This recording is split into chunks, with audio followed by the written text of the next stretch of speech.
All right, we're on air. Awesome. Excited to be here. Great, thanks for taking the time, Benji. Awesome that you could pencil out some time in the day from GrownConvert. Been an avid reader for a while. Awesome.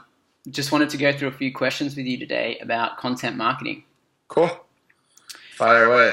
Alrighty, so first question is, tell us a little bit about your business, who your target audience is, and how you've gone about using content marketing for this.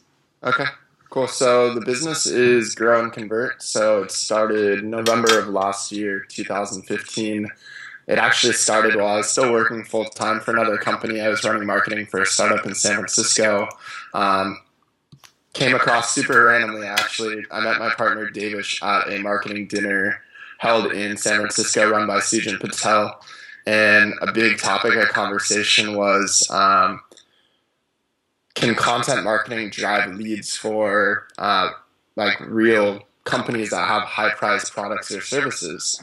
And I had just left ThinkApps, which was another startup that I'd worked for in San Francisco, and had built out an entire content marketing program for them and grew it from 0 to 35,000 unique visitors a month, and it was driving almost all the revenue for the business. Wow, that's huge. And so, there was a really good discussion, but a lot of people were having challenges figuring out how content marketing could drive real business. And so after I'd left ThinkApps too, I had a lot of my friends in marketing who were starting to move into the content space and having trouble hiring writers with subject matter expertise, with the content strategy that would drive real leads for a business, promotion, conversion, the typical things that most people have challenges with. And so it kind of just started with Davish and I talking about this problem, and then figuring out that there's a lot of marketing blogs out there, but no one that's really tackling this with really in-depth case studies. And so that was the angle that we wanted to focus on, was really helping educate the market. And so our audience is actually marketers inside of companies, is where we felt like there was a gap in the market. So there's a lot of advice for solo entrepreneurs. There's a lot of people who have their own businesses, and there's a lot of blogs that are talking about that. And our strategies help those people, but we wanted to fill a void where there's a marketer inside a company who has revenue goals, who has certain goals that they need to hit for their own position, and helping those people succeed in their roles. Okay, so yeah, you're finding that there's a bit of a gap in quality content available for people for learning. For sure. Yeah, that's definitely simplified. That's what we're trying to do. Yeah, dude. Well, after reading your blog post, you guys are publishing some pretty awesome stuff. Yeah, thanks. So basically we had GrownConvert, and then we came out with a SaaS product. And so I'd said one of the challenges for marketers inside of companies is scaling content. And so it's hiring writers. A lot of people starting out, they're doing all the writing for their companies, or they're getting the founders to do a lot of the writing. And so once it goes past that level, founders can't be writing all the content forever. It's good to get the content off the ground, but then you need the process to scale. And one of the things that I had noticed being a content marketing manager and managing content for a few different companies was actually getting, you take all this time creating content and getting content, and then when you actually have to go get it in the WordPress, it's a huge pain. So a lot of people are using Google Docs to get guest posts, to even write their own content, because not a lot of people just like writing in the WordPress interface. And actually formatting it and pulling all the text and images and headings from Google Docs takes an hour or two for each post. So we created a SaaS app called Postable, which basically takes a blog post from Google Docs to WordPress in about 15 seconds, fully formatted. So it saves hours of time from formatting blog posts each month. And so GrownConvert, is the whole brand is building an audience of marketers and people who run content who this type of product could be used for. Yeah, that's a huge thing, because I think Google Docs is so much easier for sharing, reviewing, and all that sort of stuff in comparison to WordPress. If you've got a guest blogger, you don't necessarily want to make them an admin user or make them a user of your WordPress. Exactly. So even the security thing too, it's consistency, getting a bunch of people in your back end. People are already somewhat uncomfortable with that, but then also the consistency. If you have a specific tone or writing style or way that you format the blog post, getting a bunch of different contributors all using their own styles is difficult. And so having one person to manage the content and having this process only take 15 seconds to a minute, depending on how many images you have, just saves everyone a bunch of time. Yeah, awesome. Question number 2 would be, so from your past experience, what sort of lead generation, sort of lead bait options have you offered in blog posts, and which one have been the most successful? For example, like ebooks, downloads, guides, checklists. What have you found to be the most successful in generating those leads? Yeah, so I've tested all of them throughout the career. So I can tell you for GrownConvert, we've tested a lot of things from spreadsheets to calculators to PDFs of our posts. The most successful thing that we have is actually a spreadsheet for Medium. So I wrote an article about how I leverage Medium to drive 10,000 visitors in 4 days.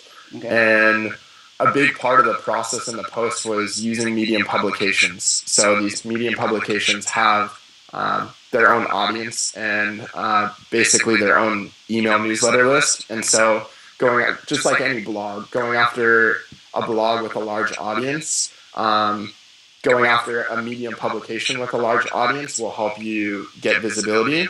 And so what I did is I created it took like 2 hours of time or 3 hours of time to go create a spreadsheet that listed all the Medium publications by traffic, and then write descriptions about the topics that each of them covered.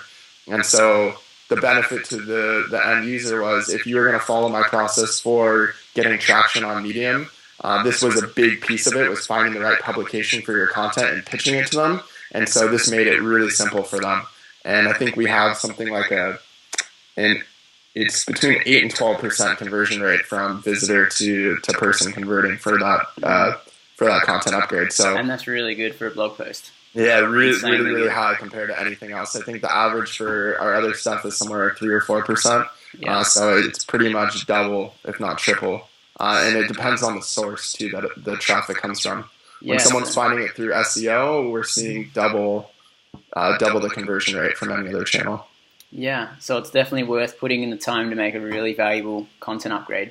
100%. And so, like, to contrast that, we've done things such as PDFs or just like really bite-sized takeaways from our posts. Mm-hmm. And I mean, some of it we've gotten feedback that the content upgrade isn't that valuable, so we've gone and changed some of those things. Mm-hmm. That was like really early on when we just didn't put that much value and time into creating a really good content upgrade.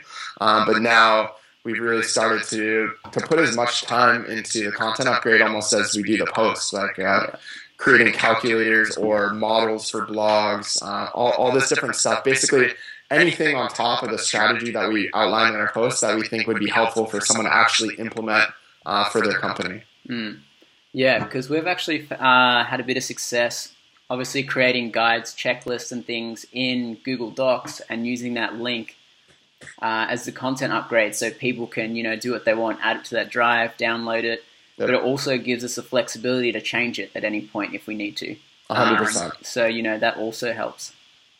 I think it's all a function of time. I think there's a lot of ways that you can add value and build your list using content upgrades. But again, I think it all comes down to how much time you spend on it. I think if you do put in the extra effort, I think we've shown that the content upgrades that do best are the things that other people aren't creating. Like ebooks, a lot of people are creating ebooks. Calculators or models for blog traffic, not a lot of people are creating it, so it's unique. Yeah. And we found that a lot more people are downloading those. And is that sort of like a development resource that you need to build out those calculators? No, it's actually like Excel. So some of the stuff we do use freelancers, like that we've gotten on Upwork. But most of it, we can do all of it ourselves. It's simple spreadsheets or anything like that. Nice. What's a blog post that you've got just as a reference for a really good content upgrade? One that includes a calculator, one that includes probably your top converting content upgrade, just so people can go look it up. Yeah, so it's going viral how I got 10,000 views on Medium in 4 days. So that was the one I was referencing in the blog post. In terms of a calculator, we just recently did a post on lead nurturing versus direct conversions.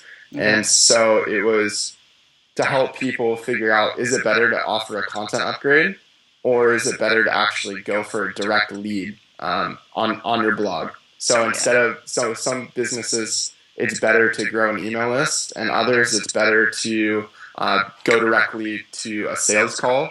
Let's say if you're an agency or something like that, it might not make sense for you to build your list. It might make sense for you to go directly to a sales conversation, even though the numbers are lower. And so it's a calculator that helps you decide based on your traffic metrics and your conversion metrics, which is better for your business. And then we've also done a post on a growth model for your blog, and that also has a calculator in there as well. Nice. I'll add those links in as well. Awesome. I actually was running through your website and obviously reading a few of your blog posts. One of them that was very interesting is that you've used surveys in the past to drive leads and obviously look at more of that nurture approach as opposed to direct response. What's the strategy that you've used from there, and what sort of tools do you use to implement that strategy? Yeah, so there's two ways that we've been using surveying. So this actually stems from my background just in startup marketing. For growth marketing or like early stage startups, this is a big key. It's just really understanding your users in depth. So we've been using it in two ways. One, to help us figure out what type of content is most valuable to our customers. And the other is actually, for example, when we launched Postable, surveying our users to figure out what features are valuable, what part of the product do they think is most valuable, and to help us improve and iterate on our products. I guess because this is more focused on content, I can walk through some ways that we're using surveying. So in our welcome email, we ask the question, what's the biggest challenge you're currently facing in marketing, and we ask them to tell them a little bit about themselves. And the reason we're doing that is because, as I mentioned earlier, we're really trying to target marketers inside of companies. And so part of that relates to our content strategy. We want to attract the people that we think are going to purchase from us down the road. And so by asking who these people are, we're able to kind of measure over time how many of these people we're actually attracting that fit within the bucket that we're trying to go after. And two, asking them their biggest challenge. We're getting a lot of data from our audience about what are some of the most challenging things for them. So these inform blog post ideas, which then again go attract more people like these people back to our blog. So that's probably the biggest survey. It's like a simple thing that we're doing. It's not anything complicated. It's just when someone subscribes, we ask them this simple question, and it's something that not a lot of people do on their blog. And it feels very personal to them. And so we also get a lot of compliments from people just saying, and we actually respond to every single person trying to give them some advice or just point them in the right direction, whether it's a piece of content we've already written. So it's just going that a little above and beyond and forming that relationship with our customers early on. And what we found is that it actually helps us in our sales process too. Just because we've already had conversations with hundreds and hundreds of people. So yeah, that's a big surveying thing that we do. In terms of like launching products, so we launched a mini course to kind of validate the concept of actually creating a larger course. And so what we did is we had 4 phone calls that walked through 4 different modules of content marketing, from user research, so it is the surveying process, teaching other companies how to do this, to content strategy, promotion, and conversions. And so a lot of this was surveying people to figure out what they had challenges around content marketing. And so like a big aha moment for us was we thought this user research step was, because I come from the startup world, is very, I guess the word is very like normal for people that are marketers to like implement before they ever do the content strategy or anything else. And through surveying, we realized that this was a common misstep. And this is like the most important step that anyone needs to have to be able to create a content strategy that can actually scale a blog. So even from when we were creating our product, the surveying really helped us uncover some of those key pains that people were facing. And if we had launched our product without that section, I don't think people would have actually been as successful coming out of the program as if we didn't survey them. We would have just completely missed that step and told people to go directly to content strategy without knowing their customers. And I think it's a common thing that most people have the assumption that they know their customers, but there's a specific process to survey to figure out what challenges your customers have, what sites they go to. And so our blog posts basically outline a 3-step process to survey your audience. So some tools that we use, SurveyMonkey, just keep it simple. It's free, and you can create a free 10-question survey. And so we actually showed people our process for actually sending out the survey to people, what the results were, and then how to transform the results into actionable ideas for a business, whether it's content strategy or blog posts, or actually like referral ideas, a way to drive more traffic to our site. Yeah, so from, say for example, on that click to subscribe, and then you fill out a survey. Say I'm a user, I click to subscribe, I fill out that survey. Do you then segment your email list based on those results, or are you just using that information? So that's one of the questions. So the first few questions in the survey is just like, who are you? It's like we wanted to segment versus our core audience, marketers inside of companies, versus solo entrepreneurs, versus like people that are doing anything else. Like there were some VCs, there were some people just like outside the marketing industry. And so in order not to take the data and to paint a picture in a different way, that was like one of the first questions, so that we could segment our core audience and what those people really cared about versus people who are on our blog who are still engaged but maybe weren't in our core target audience.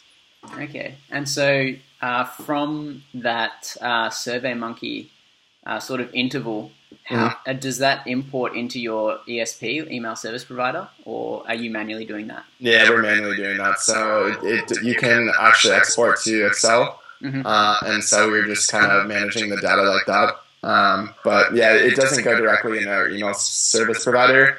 We weren't using it to try to match it down to each specific person, because there are actually some identifying things that like revenue or anything like that we didn't want to track back to a person. It's just for us to actually get a better understanding overall of who's reading our blog and what they're there for and what their challenges are.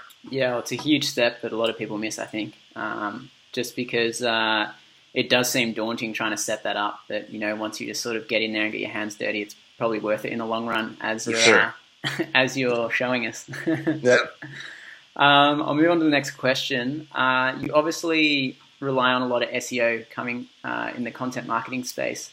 What other traffic sources do you see high conversion rates from? Obviously, quality of traffic is very important. Yeah, so there's two. Well, the survey actually uncovered a few things that we weren't aware of. So one piece of our promotion strategy, and I don't know if this is another question down the road, but we have a community content promotion strategy. And so the meaning behind community content promotion is someone's already done a lot of the work to develop an audience similar to yours. So for example, for us, there's tons of other marketing blogs out there. There's tons of other groups that contain marketers. And especially when you're starting off, it's very difficult for you to go build a massive community around the subject that you're going after. But someone's likely already done the work for you.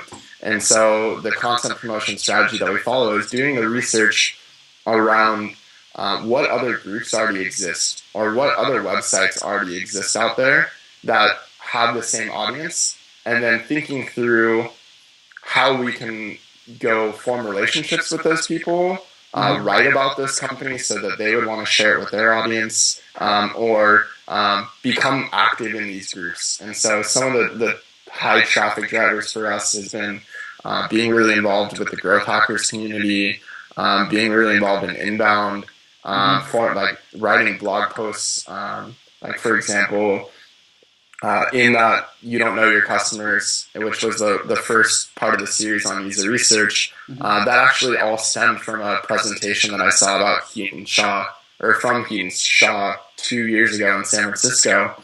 And he was the one who opened my eyes to the whole surveying process and how to do it. And then through testing it at different startups, I honed in a specific way that I do it.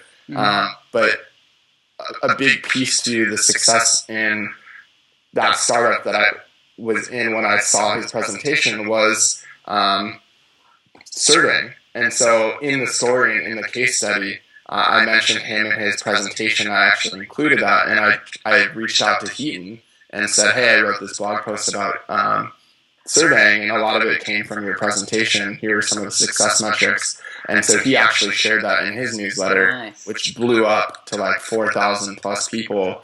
And then that really expanded our audience to more of the people that we were trying to go after, which is marketers in the startup community, in the VC, in the venture-backed community, founders. And so, again, there's groups, there's Facebook groups, tons of content marketing Facebook groups, tons of marketing Facebook groups out there. But there's also the strategy of just finding people that have a similar audience and forming some sort of relationship with them as well. And so that's a big driver of traffic. It's actually ahead of SEO for us. And then the other one is providing quotes or contributing to content like this. So getting guest blog posts that are driving traffic from similar sites in our same space back to our site. So getting links, which also helps with SEO as well. So that's like partnering with influencers in your industry.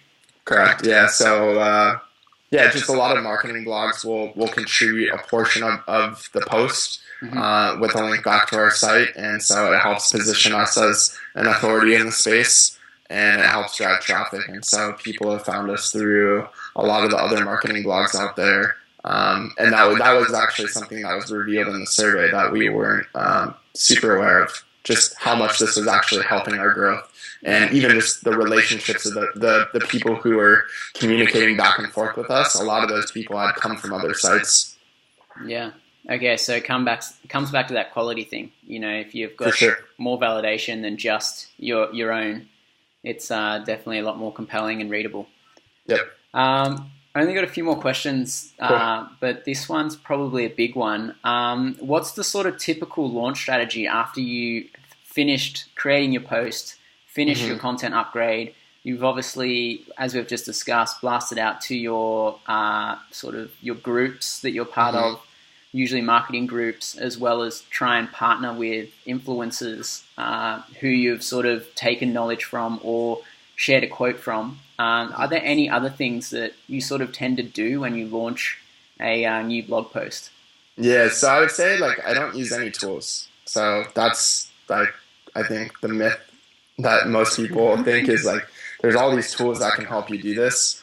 I think a lot of it's strategy, to be honest. And so to kind of double down on what I was talking about from a community content promotion standpoint. So I've written a post about this, but the way I think of it is there's primary channels and there's secondary channels. Yeah. And so a primary promotion channel is some of these general marketing groups. There's groups that almost all of our posts will fit in that we can share. There's a list of influencers that all of our posts would be a good fit for them to share. And then there's something called a secondary promotion channel, which is specific to a blog post that we wrote. So there's this general concept of marketing overall, which is primary, and then secondary specific to one of the posts that we wrote. So for example, I wrote a post about why marketing has become the hardest position to hire for.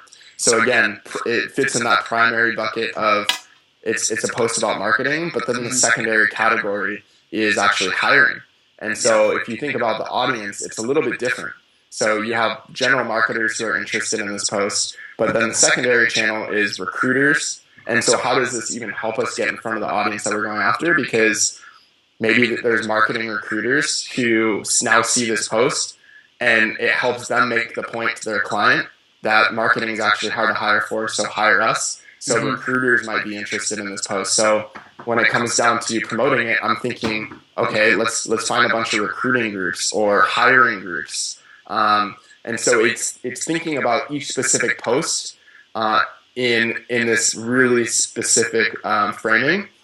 And so we do this with every post. Is there's the general go-to places, but then there's also different influencers, different groups, maybe some different people that would find this interesting. And so there's this research process that we do for every single one of these posts, like who are the influencers that are talking about hiring for marketing? What are the groups around hiring or recruiting, and finding or sites that talk about this and pitching our posts to them.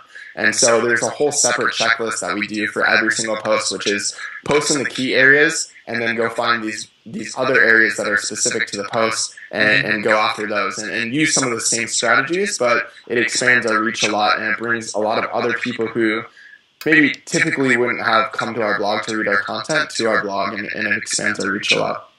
Sort of how much time did it take you to build up that authority in those groups? Obviously, you can't just go in and start posting your links saying, read my blog post.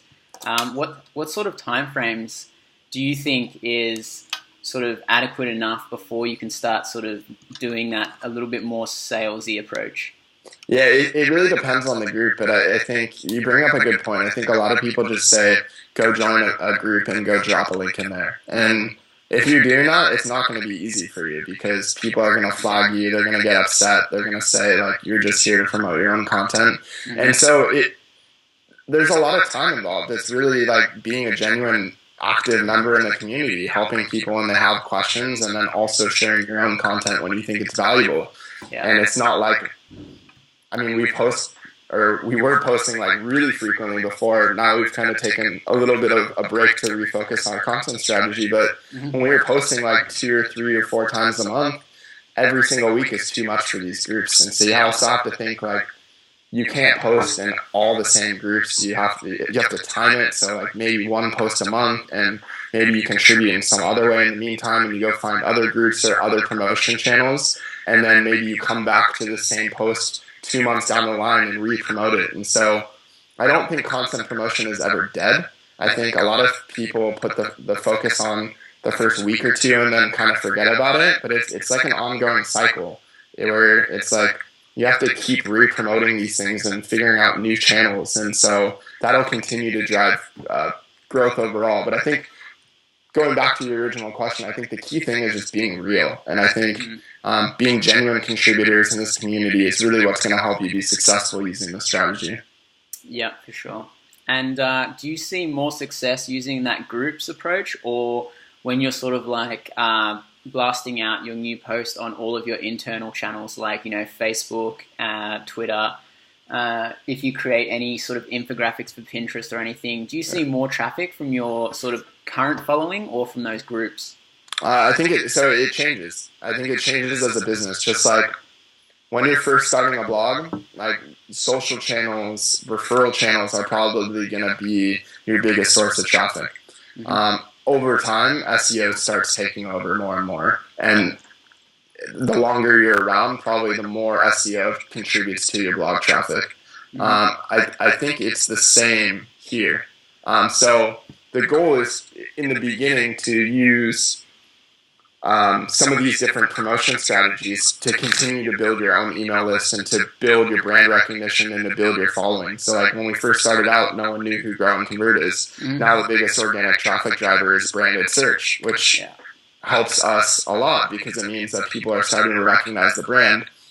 They're not only searching for like long tail keywords that are bringing them to specific posts, they're starting to recognize our brand overall. So I think the goal is to use some of these promotion channels early on, continue to build your brand, and hopefully over time you'll have enough of an audience, enough of an email list where your internal channels will drive a lot more traffic than some of these other things. And then you can spend your time just creating better and better content and continuing to grow your internal lists. But yeah, it's kind of a chicken and egg thing. You have to do this first. Yeah, it's kind of a combination of everything. And you can't just just do one channel, rely on one channel. Exactly. Awesome. Well, thank you so much for your time, Benji. I'll probably wrap it up there, and everyone can find you on GrownConvert. Do you have any other places that people can hit you up, like Twitter or anything? Yeah, Twitter, LinkedIn. I'm pretty active everywhere. Awesome. Twitter is probably the best way to get my attention. But yeah, through our site, if you sign up for our email list, we'll reach back out. So nice. Awesome. Yeah. Look forward to going through the survey. Yeah. Thanks for having us. It was good to talk. Anytime, you've been awesome. Have a